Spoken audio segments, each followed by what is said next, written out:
Okay, this is video 2 for the song If I Should Fall Behind by Bruce Springsteen. And what we've learned so far is a basic strumming pattern that if you were just playing basic chords of C, A minor and F, you could apply. Okay, so go through that video and make sure you've understood that.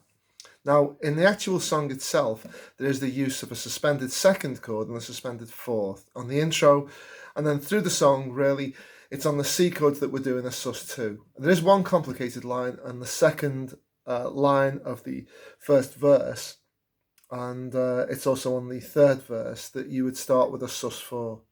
Okay, let's not worry about that. Let's understand what a sus2 and a sus4 is, just to start with.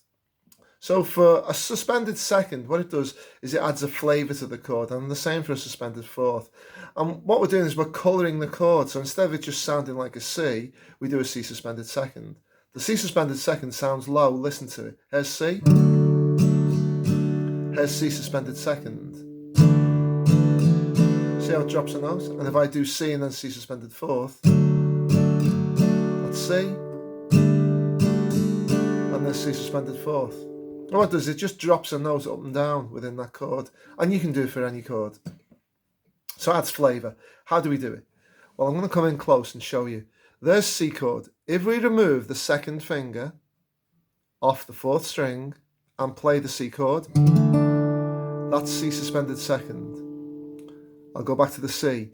If I make the C and drop my little finger onto the fourth string at the third fret, now look, I'll remove the third finger. See what it is? It's on the same string as the second finger. And if I do that, that's a C suspended fourth.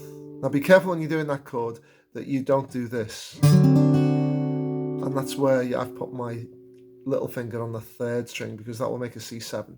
It goes on the fourth string. So watch out for that, otherwise it won't sound right. Okay?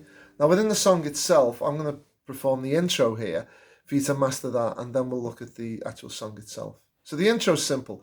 There are 4 bars of C, and each bar is split into a half bar, okay, apart from this final bar. So 3 of those 4 bars are going to be split into half bars. Here's what we do. The first C, you play 1, 2 and 3. That's half the bar. Then you remove second finger for the sus2, and you do and 4 and. Okay, let me do that again. Look, watch this hand as well. It stops in the down position. 1, 2 and 3. Stops here. Doesn't go back up. This finger comes off, and then we do and 4 and to complete the bar. If I do it more in speed, you'll see it. That's easy enough. Now the second bar splits into half bar. So we've got the C for 1, 2 and 3. Stop down there, that's the third beat. Add the suspended fourth note and do and 4 and. And if I do that bar, second bar, you've got 1, 2 and 3 and 4 and. The third bar does the C sus2 again. Watch. 1, 2 and 3 and 4 and. And the last bar just does 1, 2 and 3 and 4 and.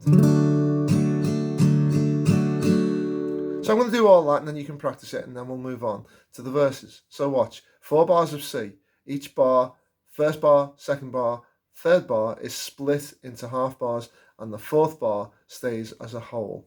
Watch. Bar 1. 1, 2 and 3 sus2. 1, 2 and 3 sus4. 1, 2 and 3 sus2. 1, 2 and 3 and 4 and. And if you want to really embellish that, then what I suggest you do is you lean into the 1 and the and 4 and on the sus2s and sus4s, like I discussed in the previous video, and you get a little bit more extra feeling. Listen. And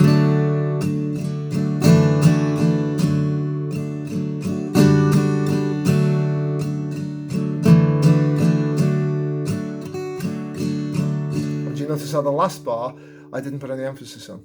So try that, get it right, and then look at video 3.